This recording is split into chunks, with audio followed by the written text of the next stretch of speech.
Meghan Markle claimed that she made the strawberry jam.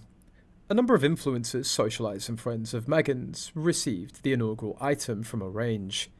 Her claim reminds people of the time she claimed that she made the banana bread during their stay at Admiralty House. In reality, Meghan screamed at the staff to make multiple batches, through all hours of the night until they finally got it right. According to reports at the time, Meghan Markle brought a special banana bread for a visit to a family-run farm in Dubbo, Australia. The Woodley family, a fourth-generation farming family that had been struggling with drought for the past several years, welcomed Meghan and Prince Harry to their Mountain View farm for a visit, and Meghan arrived with a homemade banana bread and a tin of Fortnum and Mason Raw blend tea as a gift. Meghan reportedly baked the treat the night before in the kitchen of Admiralty House in Sydney after a long day of engagements. In episode 4 of Harry and Meghan, the couple discussed the pivotal moment when Meghan's experience within the royal family changed. According to a friend, Australia played a significant role in this transformation. The couple's popularity with the public during their Australian tour apparently made the palace feel threatened. However, some critics argue that the tour was a disaster due to alleged diva behaviour by Harry and Meghan. The netizen who posted on Tumblr claimed that the tour was initially meant for Harry's attendance at the Invictus Games. However, Meghan's last-minute inclusion dramatically altered the plans, leading to extensive travel across the country. Adding to the controversy, the couple announced their pregnancy on International Pregnancy and Baby Loss Remembrance Day, following a week dedicated to commemorating pregnancy and baby loss. Some perceived this timing as insensitive.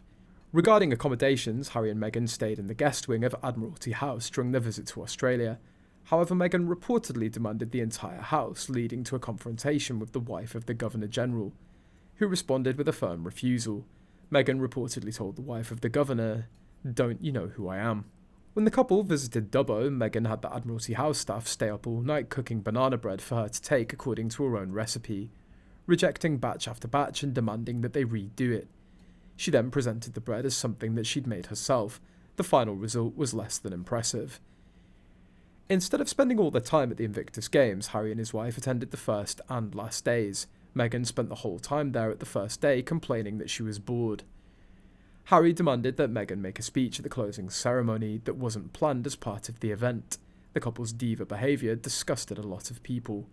For the rest of the tour, Meghan and Harry visited tourist spots with an inbuilt crowd of tourists.